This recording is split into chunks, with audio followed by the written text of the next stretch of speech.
empati tegas, inovasi andal setia. Solusi empati tegas, inovasi andal, pelayanan publik yang prima bagi Jakarta. Komitmen amanah, dedikasi sepenuh hati. Dengan inovasi tiada henti, multi channel public service delivery 150 0164 call center dan ajib siap melayani setia.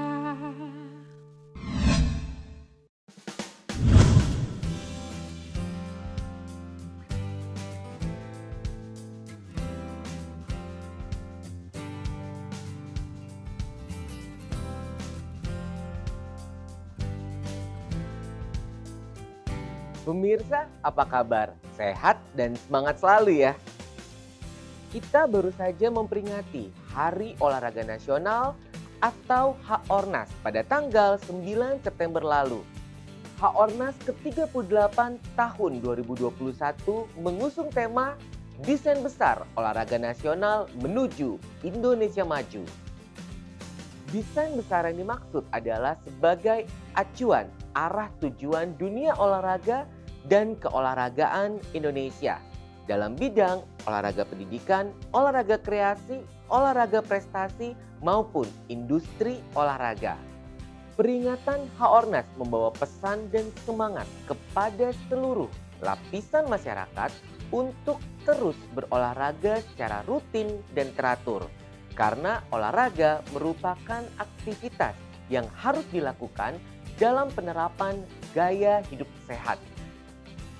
Untuk itu, di episode kali ini, saya akan berbincang bersama dokter spesialis kedokteran olahraga dari Royal Sports Performance Center, sekaligus tim medis pelatnas panjat tebing Indonesia, Dr. Sofia Hache. Halo Dr. Sofia, apa kabar? Halo Mas Aldi, baik. Apa kabar? Alhamdulillah, saya baik juga dok. Ini saya selalu ikuti nih kegiatan dokter di media sosial nih. Ini nampaknya dokter sibuk sekali nih akhir-akhir ini ya dok. Saat ini masih praktek di Royal Sports Performance Center dan juga memang melatih teman-teman tenaga kesehatan di Papua sehingga dapat siap ketika nanti PON terlaksana. Dok, saya dan pemirsa ini sangat penasaran nih dok dengan dunia olahraga, kesehatan, dan juga persiapan tim medis dalam PON Papua Oktober mendatang. Kita akan bahas semuanya dok. Namun sebelum itu kita sapa pemirsa terlebih dahulu dok.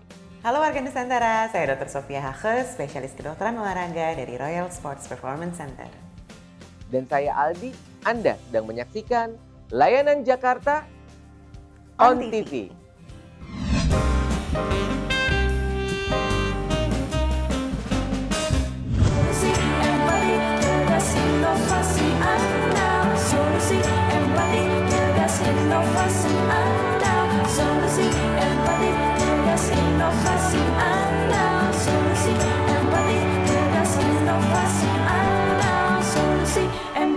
Tegas inovasi andal. Secara singkat, bagaimana awal mulanya tertarik dengan dunia olahraga hingga akhirnya memilih menjadi seorang dokter spesialis kedokteran olahraga? Wah, ceritanya saya itu mengambil spesialisasi kedokteran olahraga tahun 2009 dan lulus sebagai spesialis kedokteran olahraga dalam jangka waktu 4 tahun belajar. Nah, kemudian bagaimana ceritanya saya mengambil spesialis kedokteran olahraga itu sebenarnya karena pengalaman pribadi. Jadi, waktu saya besar, saya sebenarnya bukan orang yang rajin olahraga karena di keluarga saya tidak dibiasakan sebagai kebiasaan kita berolahraga setiap hari atau setiap minggu. Nah, jadi terus terang sebenarnya waktu saya lulus dokter umum, saya itu tidak familiar atau tidak tahu lah ya gitu bagaimana caranya berolahraga baik dan benar.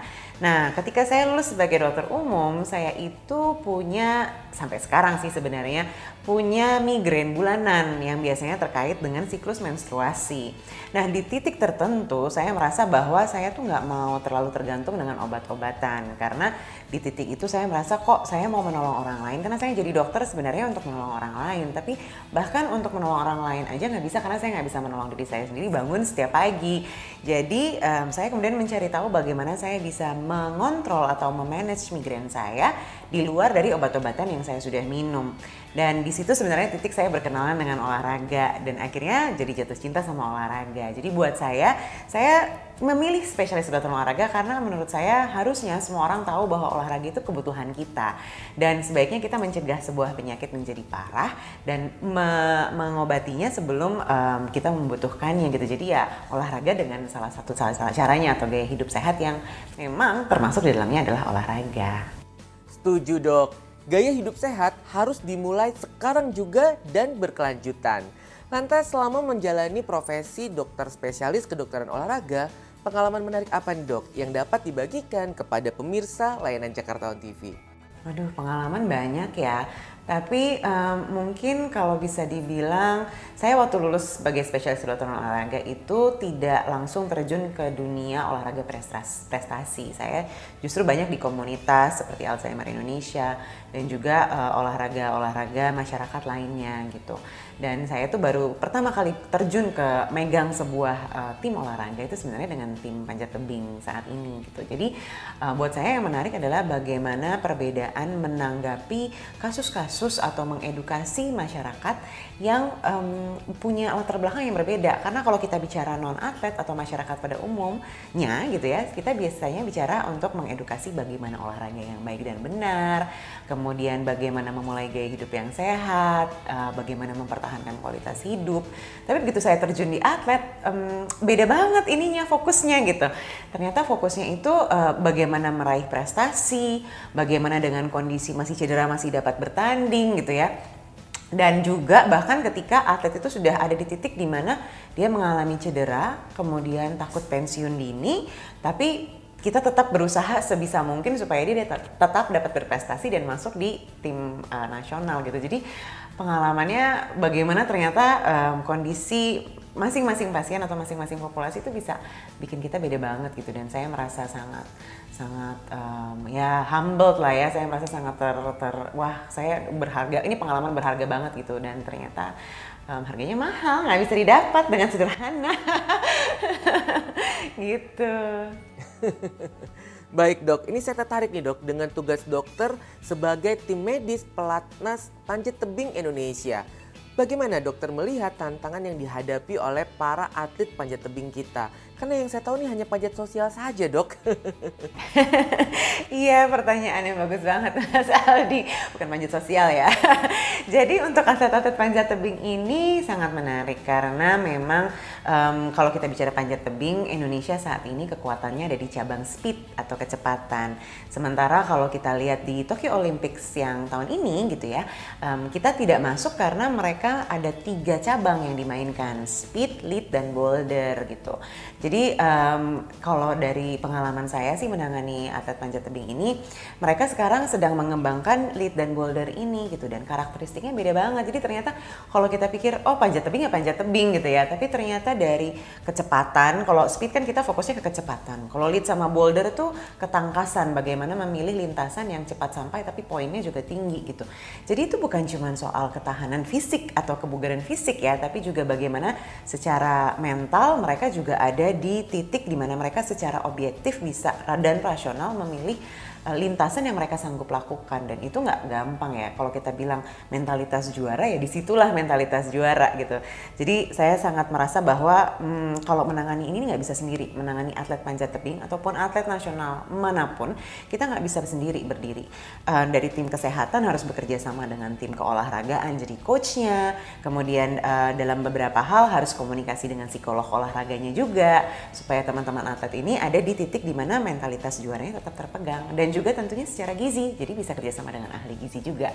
Jadi senangnya sih sebenarnya karena kita kerjasama jadinya tim ya, nggak sendirian. Luar biasa ya pemirsa.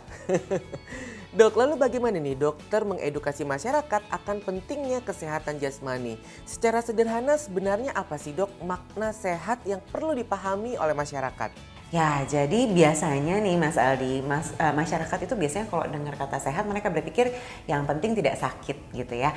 Jadi definisi sehat adalah tidak sakit. Tapi sebenarnya kalau menurut World Health Organization, definisi sehat itu bukan hanya tidak sakit, tapi sejahtera secara fisik, mental, dan juga produktif gitu. Jadi kita udah nggak bisa lagi berpikir bahwa sehat itu cuma nggak sakit. Tapi sehat itu bagaimana kita dapat berfungsi secara optimal baik di pekerjaan dan kehidupan. Jadi ya sudah kelihatan jelas bahwa sebenarnya kalau kita bicara soal sehat, gaya hidup sehat itu bukan cuman bagaimana nggak sakit, tapi bagaimana kita berat badannya baik ya, tidak terlalu rendah, tidak terlalu tinggi, bagaimana kemudian kesehatan kita baik, tingkat kebugaran kita baik supaya tidak gampang sakit dan sebagainya. Jadi ya tidak sesederhana nggak sakit ya Mas Aldi. Baik. Pandemi COVID-19 yang melanda Indonesia dan 215 negara di dunia ini tentunya memberikan dampak dalam berbagai sektor kehidupan. Lantas bagaimana panduan olahraga yang aman dan nyaman dari COVID-19? Ini sebenarnya pertanyaannya cukup klise nih dokter. Tapi saya mau dokter Sofi ini menjawab untuk pemirsa layanan Jakarta On TV. Sebenarnya ketika kita menggunakan masker itu aman tidak dok berolahraga? Ini polemik banget nih pertanyaannya dari sejak pandemi nih Mas Ali. Jadi pertanyaan pertama ya, bagaimana berolahraga secara aman, baik dan benar selama pandemi. Nah, yang pertama adalah kita harus memahami dulu olahraga yang baik dan benar itu seperti apa. Jadi yang harus kita perhatikan kalau bicara olahraga adalah frekuensi, intensitas, time, sama tipe. Jadi frekuensinya seperti apa, intensitasnya apa, time atau durasinya seperti apa, dan tipe olahraganya seperti apa. Paling gampang ngafalinnya adalah fit. Kan kita mau olahraga mau fit. Jadi FITT, frekuensi, intensity, time, and type. Nah, kalau sebuah kegiatan tidak dapat dijawab FITT-nya, maka itu bukan olahraga. Banyak banget nih yang bilang alasannya, dok saya nggak sempat olahraga, tapi saya sudah beres-beres rumah. Jadi itu udah termasuk olahraga nggak? Sayangnya jawabannya bukan ya. Jadi karena tidak bisa dijawab, berapa frekuensi olahraga beres-beres rumahnya? Bagaimana intensitas cuci bajunya? Tipe apa yang dipakai dan durasi waktunya seperti apa gitu ya. Jadi kita harus tahu bahwa kalau kita mau olahraga, kita harus menjawab FITT-nya dulu. Contoh kemudian paling sederhana adalah misalkan mau lari ya kan. Semua orang biasanya sekarang mulai lari atau goes. Aman gak sih selama pandemi? Aman, tapi kembali lagi frekuensi yang seharusnya dianjurkan berapa? 3-5 kali seminggu. Intensitasnya bagaimana? Intensitas yang sedang. Intensitas sedang itu ngukurnya gimana? Paling gampang adalah dengan tes bicara. Ketika olahraga masih dapat berbicara 1-2 kalimat dalam satu nafas. Kalau mulai ngos-ngosan dan tidak dapat menyelesaikan satu kalimat dalam tarikan satu nafas, artinya intensitasnya terlalu tinggi. Tapi kalau masih bisa ngegibah, masih bisa ngegosip atau nyanyi, berarti itu intensitas rendah. Jadi patokannya adalah masih bisa jawab 1-2 kalimat dalam tarikan satu nafas. Nah, kemudian berikutnya time, durasinya. Yang paling mudah atau dan paling aman adalah 30 menit. Jadi paling tidak kalau kita olahraga usahakan mencapai 30 menit. Kalau kurang dari 30 menit, wah belum maksimal olahraganya. Kalau di atas 1 jam, jangan-jangan bisa kecapean besoknya. Jadi antara 30 sampai 60 menit. Kalau baru mulai nggak usah terlalu ambisius, 30 menit aja udah cukup ya. Nah, kemudian tipenya. Tipe olahraga kalau contohnya lari dan goes itu adalah olahraga aerobik. Tapi jangan berhenti di aerobik. Lakukan olahraga aerobik dan juga kekuatan otot. Nah, pertanyaan berikutnya yang paling sering adalah kekuatan otot itu harus pakai beban, dok? Enggak. Contoh paling sederhana adalah sit up, push up. Nah, planking itu nggak pakai beban sama sekali, cuma pakai berat badan, tapi itu udah termasuk latihan kekuatan.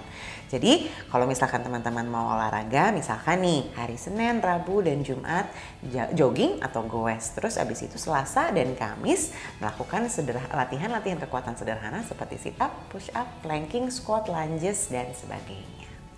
Nah, pertanyaan berikutnya tadi yang ditanya sama Mas Aldi soal masker, gimana nih olahraganya? Nah, kalau berdasarkan penelitian, memang akan ada rasa tidak nyaman ketika kita berolahraga dengan masker. Kenapa? Pertama, teman-teman harus memahami, ketika olahraga kebutuhan oksigen kita akan meningkat. Jadi ketika kebutuhan oksigen meningkat, kita sebenarnya tubuhnya tuh pengen lebih banyak oksigen. Kalau kita olahraga dengan menggunakan masker, rasa tidak nyaman itu timbul karena tubuh merasa kok oksigen saya dibatasi. Tapi teman-teman harus memahami bahwa tidak kemudian yang dibilang keracunan CO2, tidak ada. Karena masker itu meskipun dia menyaring udara, tapi tetap ada sirkulasi. Dan tubuh kita sebenarnya tidak mudah keracunan dosis atau konsentrasi CO2. Jadi teman-teman tidak perlu khawatir kalau dibilang, nanti saya keracunan CO2 di dalam masker. Itu hoax ya teman-teman. Karena faktanya adalah biasanya rasa tidak nyaman yang timbul bukan karena keracunan CO2, tapi karena kebutuhan oksigen yang bertambah. Nah kemudian gimana dok? Jadi harus saya lepas atau enggak? Kalau teman-teman latihan olahraga dengan intensitas rendah hingga sedang, maka aman hukumnya berolahraga dengan masker. Contohnya apa sih? Jalan kaki, bersepeda santai, jogging, itu aman sekali dilakukan dengan masker. Nggak usah jauh-jauh, saya olahraga di klinik aja masih menggunakan masker. Nah, tapi kalau teman-teman melakukan olahraga intensitas tinggi seperti lari, sprint dan sebagainya, sebaiknya memang tidak menggunakan masker, tapi ada konsekuensinya. Kalau teman-teman melakukan latihan intensitas tinggi tidak menggunakan masker, maka harus dilakukan di rumah sendiri. Jangan pergi ke layanan publik atau jangan pergi ke fasilitas publik. Lakukan di rumah sendiri secara aman dan tidak menggunakan masker. Semakin menarik Dokter Sofi, saya akan bertanya lebih banyak lagi nih. Namun nampaknya kita harus rehat sejenak karena dari tadi produser saya ini kasih kode-kode terus. Kita akan kembali sesaat lagi.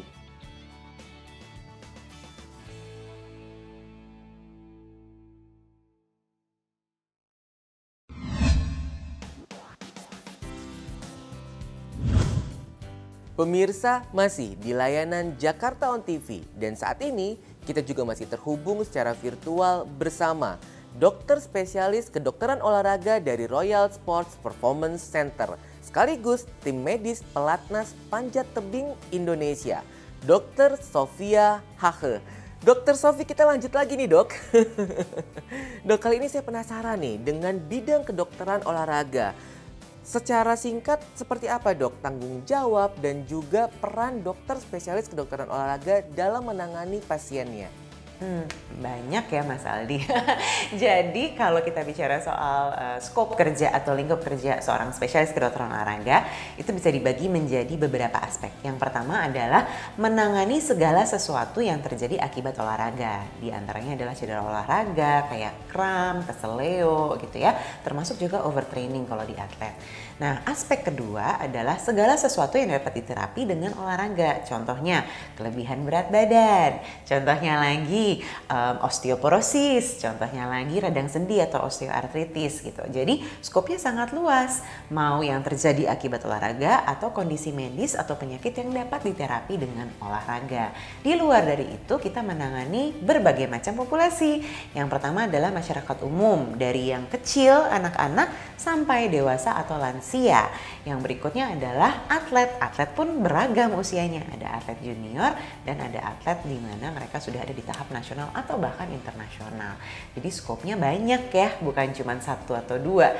Dan kalau bisa dibilang sih banyak juga kasus-kasus yang ditangani Mas Aldi. Menarik dok. Pasien masyarakat umum dan pasien yang berprofesi sebagai atlet ini tentunya memiliki karakteristik yang jauh berbeda. Lalu bagaimana dok tantangan dalam menghadapi dua karakter pasien tersebut? Seperti tadi saya bilang di awal, penanganannya itu ternyata beda banget gitu ya. Karena kalau kita bicara dari perspektif masyarakat, kebanyakan dari mereka mungkin tidak tahu pentingnya olahraga. Jadi mereka baru mulai melakukan olahraga kalau ada motivasi internal. Contohnya misalkan mau ikut ajang olahraga tertentu, atau mau ikut gengsi-gengsian sama temennya, banyak. Atau juga yang merasa harus olahraga karena kebutuhan, misalkan karena ada keluhan lutut, kemudian mencari alternatif untuk berolahraga. Nah, jadi kalau dari masyarakat umum biasanya saya masih harus mengedukasi olahraga yang baik dan benar. Dan ya itu tadi balik lagi ke FITT-nya gitu ya, frekuensi, intensitas, waktu, dan durasi. Dan biasanya masih banyak cedera yang terjadi karena ketidaktahuan atau kesalahan penanganan. Tapi kalau kita bicara soal atlet, biasanya penanganannya jauh lebih kompleks, dalam artian biasanya ada cedera tapi atletnya sudah melakukan, udah tahu nih, sudah teredukasi apa yang harus dilakukan sebagai penanganan pertama. Tapi kemudian biasanya tantangan timbul karena kondisi masih cedera tapi minggu depan udah PON, atau sudah cedera tapi ada tuntutan untuk kemudian pulang dengan membawa medali gitu. Jadi ada banyak hal-hal yang sebenarnya mungkin di luar medis tapi juga harus masuk ke dalam pertimbangan seorang dokter spesialis kedokteran olahraga.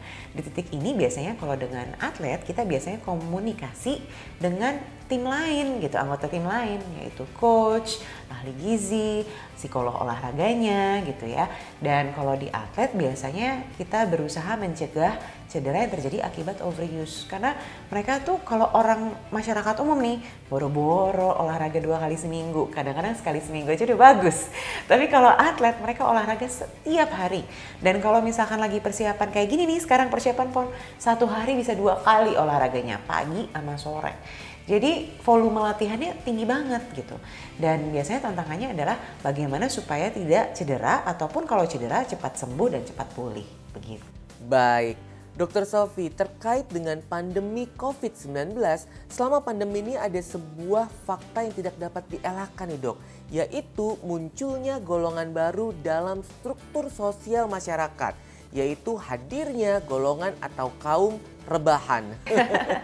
Yaitu mereka yang suka malas gerak nih dok. Tentunya gaya hidup kurang gerak ini akan berdampak terhadap kesehatan kita ya dok ya?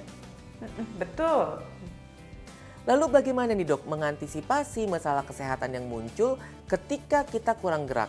Wah, ini menarik. Karena Mas Ali, terus terang, jumlah pasien saya yang datang dengan keluhan akibat kurang gerak makin banyak sejak pandemi ini. Jadi kalau dulu masalahnya adalah ya abis gerak cedera karena baru mulai gerak. Sekarang sejak pandemi yang timbul adalah mereka nggak gerak di rumah karena work from home, di rumah aja, kerja di rumah, beristirahat di rumah. Belum lagi karena work from home ini kadang-kadang jam kerjanya jadi panjang tapi di rumah terus nggak ngapa-ngapain. Kalau di kantor paling enggak masih ada jalan-jalan ke pantry, masih ada turun jalan makan siang sama teman-teman. Tapi kalau di rumah semuanya dilakukan di depan meja. Jadi mau itu rapat, mau itu kerja, mau itu makan siang, mau itu pagi atau sore atau siang, mereka kebanyakan tidak beranjak dari kursi atau meja belajar atau meja bekerja. Nah, jadi mulai banyak tuh keluhan yang timbul akibat tubuh manusia tidak digerakkan. Karena memang tubuh kita itu didesain dan diciptakan untuk bergerak. Kalau kita tidak bergerak, tidak menggunakan tubuh kita, maka yang terjadi kaku, kemudian pegelinu, yang kemudian bisa jadi nyeri punggung bawah, nyeri leher dan bahu, karena mempertahankan posisi yang sama dalam durasi waktu yang cukup panjang. Itu sebenarnya tidak normal. Jadi cara menanganinya adalah jangan lupa setiap 1-2 jam teman-teman melakukan stretching sederhana. Stretchingnya nggak usah lama-lama kok, 5-10 menit aja. Bahkan kalau teman-teman rapat mungkin bisa dijadikan ajang ice breaking. Nah, sebelum mulai rapat kita stretching dulu, atau sesudah rapat kita stretching lagi. Jadi paling tidak teman-teman memberikan manfaat untuk teman-teman lain dan juga diri sendiri supaya mengurangi keluhan akibat tidak bergerak di rumah. Wah, mendengar jawaban-jawaban dokter ini saya jadi semakin semangat nih dok untuk memulai hari dengan berolahraga. Setuju ya pemirsa? Dok, lalu ketika kita memulai untuk berolahraga, ini hal apa nih dok yang perlu diperhatikan agar olahraga tersebut dapat dilaksanakan secara rutin dan teratur? Untuk pemula nih pertanyaan bagus banget Mas Aldi, karena biasanya pemula itu sulit untuk memotivasi diri sendiri. Jadi biasanya paling mudah adalah cari teman. Karena kalau baru mulai, kalau nggak punya teman senasib seperjuangan, akan pupus di tengah jalan ya kan? Nah, jadi carilah teman. Nggak usah banyak-banyak, bahkan cuma 1 aja lagi atau 2 aja lagi. Jadi kelompok berdua atau bertiga yang bisa saling memotivasi. Nggak usah juga ketemuan, tapi bisa secara virtual misalkan. bikin laporan, hari ini aku udah lari loh gitu. Jadi supaya bisa memotivasi teman yang lain untuk melakukan hal yang sama. Atau bahkan bikin janjian lewat Zoom. Oh, kita sama-sama yuk olahraga online berdua atau bertiga. Olahraganya bisa sendiri-sendiri di rumah tapi dilakukan bersama secara online. Itu nomor satu. Pertama adalah motivasi. Cari, kalau kita nggak yakin sama motivasi diri sendiri, cari motivasi dari lingkungan. Karena kalau lingkungannya juga bersahabat dan mendorong, maka kita pun akan termotivasi. Yang kedua adalah jangan terlalu ambisius. Jangan kalau menurut Dr. Sofi harus melakukan 3-5 kali seminggu, setengah jam sampai 1 jam. Langsung setiap hari dilakukan 1 jam. Habis itu minggu depannya nggak bisa kerja. Jadi teman-teman harus tahu kemampuan diri sendiri saat ini. Kalau baru mulai olahraga nggak apa-apa loh 3 kali seminggu dulu. Nggak apa-apa loh 30 menit dulu gitu. Yang penting membiasakan diri untuk bergerak. Kemudian kalau sudah merasa, kayaknya saya sudah nyaman nih berolahraga, baru kemudian ditingkatkan intensitas ataupun frekuensinya. Yang berikutnya lagi adalah tahu kemampuan. Kalau misalkan, saya udah mulai kayaknya nih udah gak enak nih lututnya, ada rasa tidak nyaman gitu ya, sadar diri, jangan dipaksakan. Biasanya kan ada yang, ini kayaknya cuman pegel-pegel biasa deh, abis itu dihajar olahraga, habis itu cedera deh gitu. Nah, kita harus ingat di pandemi ini sebisa mungkin kita juga nggak ke rumah sakit atau ke klinik. Jadi lebih baik mencegah daripada mengobati. Kalau misalkan sudah ada keluhan, istirahat dulu. Jangan lupa istirahat adalah bagian dari prestasi. Begitu Mas Aldi. Istirahat adalah bagian dari prestasi. Wah, berarti prestasi saya ini banyak sekali nih, Dok. Karena ketika saya olahraga ini saya banyaknya istirahat, Dok. Lantas bagaimana nih, Dok, ketika kita mengalami cedera, penanganan dini apa yang harus kita lakukan? Paling penting Mas Aldi, jangan diurut.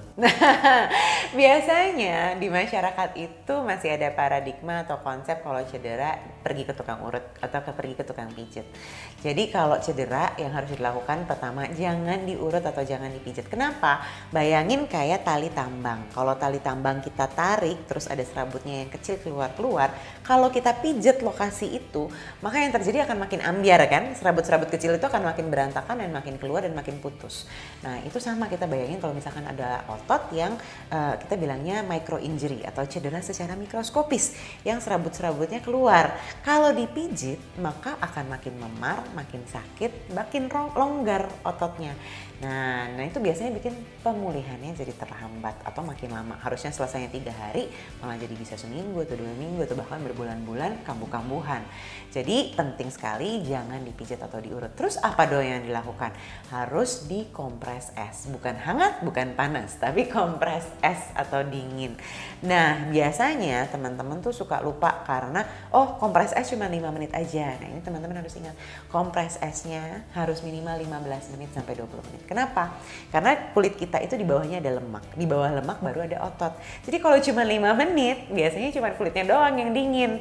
Nah, harus 15 sampai 20 menit supaya suhu dinginnya bisa sampai ke lokasi cedera, yaitu otot atau tendon atau ligamen. Nah, kompres esnya jangan kenain esnya langsung ke kulit. Nanti bisa kebakar es, kayak di dalam kulitnya tuh ada cairan. Nah jadi bungkus dulu esnya di plastik atau kemudian dibungkus lagi sama handuk yang basah. Kenapa handuk basah? Supaya suhu dinginnya cepat masuk ya. Jadi es di dalam plastik kemudian dibungkus handuk basah, baru habis itu dikompres. Kalau tidak ada plastik dan handuk es, biasanya teman-teman bisa ambil kaleng minuman yang dingin kalau misalkan lagi di luar gitu kan, langsung kompresin aja. Sementara memang itu biasanya cepet banget nggak dinginnya, tapi teman-teman bisa lanjutkan di rumah. Yang paling penting harus kena suhu dingin dulu. Kenapa? Supaya pembuluh darahnya mengecil. Jadi kalau misalkan ada pembuluh darah yang bocor, darahnya di sekitarnya, dia akan langsung menghentikan perdarahan sehingga bengkaknya minimal. Kemudian nyeri juga, saraf-saraf itu kalau kena dingin dia tidak akan aktif gitu. Jadi saraf-saraf yang menimbulkan rasa nyeri juga akan berkurang aktivitasnya. Jadi rasa nyerinya juga berkurang. Nah jadi biasanya kalau kayak gini pemulihannya cepat sekali. Jadi itu yang paling penting, compresses atau kita bilangnya rest ice compression elevation. Diangkat bagian tubuhnya lebih tinggi dari jantung supaya kalau ada bengkak cepat kembali ke aliran jantung. Paling gampang kalau yang cedera adalah lutut, tiduran, angkat lututnya disangga sama bantal. Gitu. Lalu hal penting apa yang harus kita lakukan agar terhindar cedera otot saat berolahraga? Ya, jadi yang biasanya suka kita lupakan nih adalah pemanasan dan pendinginan gitu. Dan pemanasan dan pendinginan itu tidak sama dengan stretching. Jadi pemanasan dan stretching, pendinginan dan stretching, apa bedanya? Nah, kalau pemanasan itu contohnya sebelum kita mulai sepedaan, kita jalan ringan di tempat gitu ya. Supaya meningkatkan denyut nadi dan mempersiapkan otot-otot kita panas. Itu namanya pemanasan. Tapi jangan berhenti di situ. Sesudah badan kita panas, kemudian stretch atau regangkan otot sehingga tidak ada yang kaku. Bayangkan kalau misalkan teman-teman goes atau sepedaan atau bahkan lari dengan otot leher yang kaku, masih kaku. Yang akan terjadi adalah sangat mungkin nanti jadi cedera nih, jadi sakit lehernya, jadi sakit bahunya gitu ya. Jadi stretching itu penting dan tidak sama dengan pemanasan. Pemanasan biasanya kita jalan di tempat atau lari-lari di tempat atau lari ringan gitu ya. Kalau stretching. Nah, stretching yang biasanya teman-teman salah lakukan adalah terlalu cepat. Jadi contoh paling sederhana, misalkan kita stretch kepala nih ya, otot leher nih ya, ke samping. Nah, yang harus dirasakan adalah ini beneran ketarik, bukan cuman kepalanya doang yang diginiin, tapi ototnya nggak kerasa ketarik. Jadi benar-benar tarik ototnya, rasanya ada rasa ketarik dan ditahan bukan cuma 8 hitungan, tapi minimal 10 hitungan. 1, 2, 3, 4, 5, 6, 7, 8, 9, 10. Lama ya Pak hitungnya? Iya, emang harus 10 sampai 15 detik. Jadi bukan cuma 8 detik. Sama di arah yang berikutnya juga, arah sebaliknya juga gitu ya. Dan kalau misalkan teman-teman sudah selesai olahraga, supaya mempercepat pemulihan, biar bangun pagi kemudian nggak pegel pas lagi minum kopi ya. Yang harus dilakukan adalah balik lagi stretching. Stretching ini akan kemudian merilekskan atau membuat otot-otot menjadi lebih rileks sesudah olahraga tadi. Jadi sama juga, tahan 10-15 hitungan. Begitu Mas Aldi. Semakin menarik pemirsa, kita akan kembali sesaat lagi.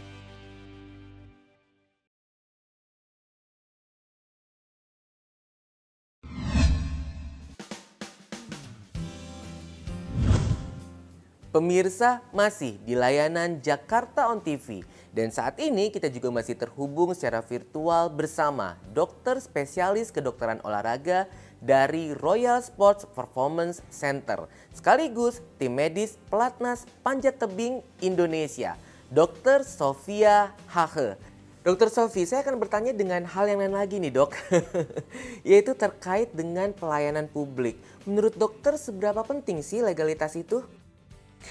Penting banget Mas Aldi, karena kalau kita tahu ilmu kedokteran itu kan punya aturan-aturan ya, kompetensi, kode etik gitu. Jadi perizinan itu sangat penting karena merupakan suatu metode untuk mengontrol dan memantau. Dan juga memastikan bahwa pelayanan kesehatan itu bisa memberikan pelayanan yang sesuai dengan standar gitu. Jadi kalau misalkan kita tidak punya perizinan sih, terus terang akhirnya nggak patient safety, tidak aman untuk pasien, tidak aman untuk masyarakat. Jadi sebaiknya sih memang semua fasilitas layanan kesehatan harus memiliki izin yang sesuai. Karena termasuk cara kita untuk melayani pasien dengan senang hati dan sesuai dengan standar pelayanan medis kita. Bagaimana dokter melihat potret penyelenggaraan pelayanan publik saat ini, khususnya terkait dengan layanan perizinan dan non-perizinan di DKI Jakarta? Wah, ini mengingatkan saya nih Mas Aldi. Waktu saya bikin izin untuk klinik utama Royal Sports Performance Center, kita urus izinnya sendiri juga gitu. Dan kebetulan menggunakan SIP saya atau surat izin praktek saya. Jadi waktu itu sih pengalaman saya cukup menyenangkan ya. Tidak lama dan juga tanggapannya juga sangat baik gitu ya. Jadi semua proses itu tidak ada keraguan karena kita tahu abis ini harus ngapain, kemudian ditanggapi dengan baik dan proses izinnya juga keluar dengan lancar. Termasuk juga waktu saya urus surat izin praktek sih, jadi saya bangga banget nih sekarang layanan kita udah oke banget. Terima kasih dok. Pemerintah Provinsi DKI Jakarta melalui Dinas Penanaman Modal dan Pelayanan Terpadu Satu Pintu DPM-PTSP Provinsi DKI Jakarta senantiasa memberikan kemudahan dan pendekatan layanan kepada warga ibu kota guna mewujudkan pelayanan publik yang prima di Jakarta. Dr. Sofi, terkait dengan inovasi layanan yang dihadirkan oleh DPM-PTSP Provinsi DKI Jakarta ini, pengalaman menarik apa nih yang bisa Dr. Sofi bagikan kepada pemirsa layanan Jakarta on TV?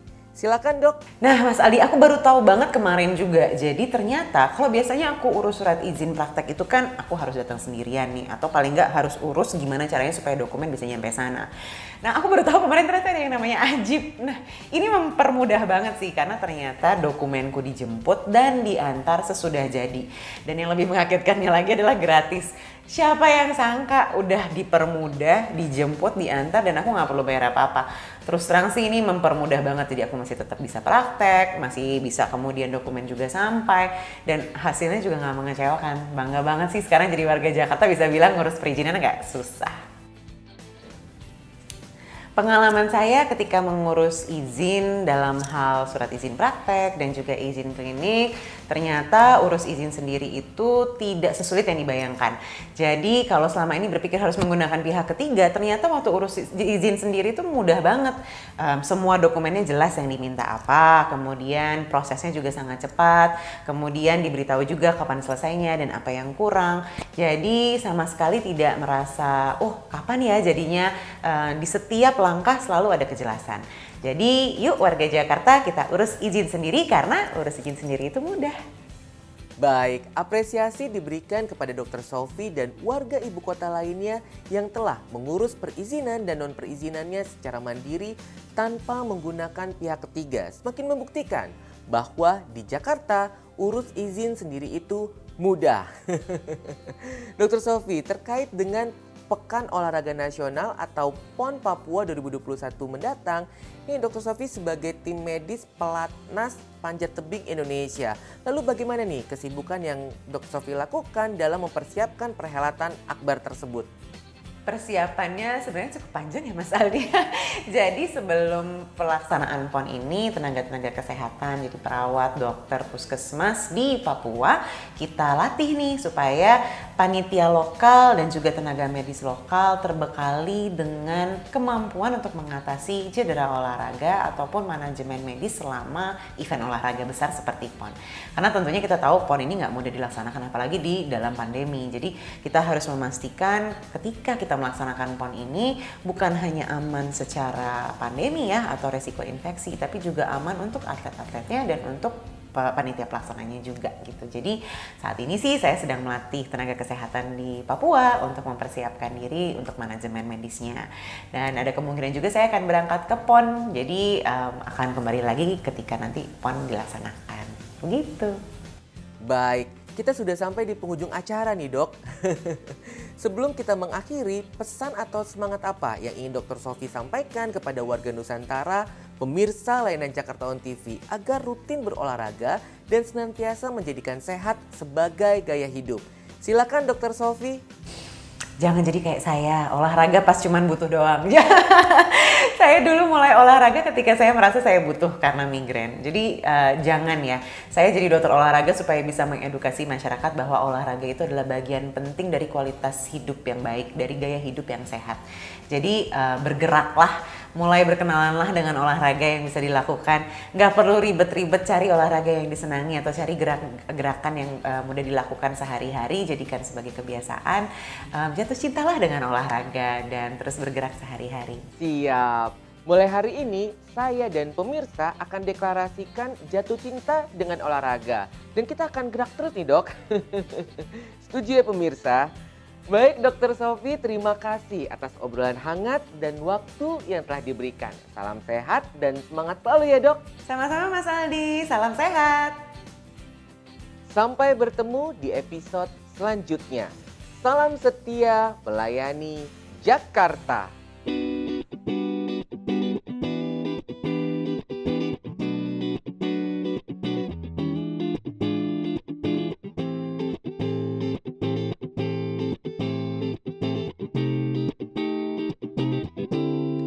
Andai aku bisa menjadi seperti yang kau minta, ku jadi juwita. Kala cinta menggoda, tak peduli jika surga dan neraka tak pernah ada. Yang penting kau ada, meski tanpa panah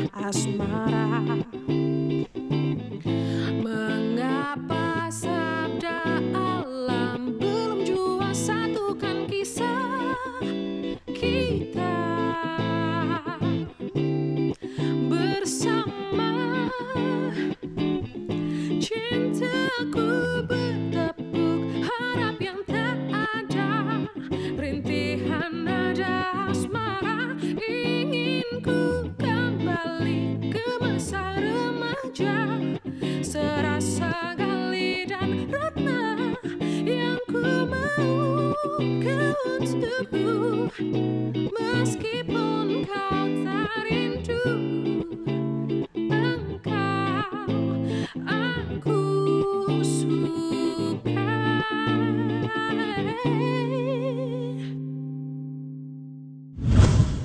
Perlu mengurus izin?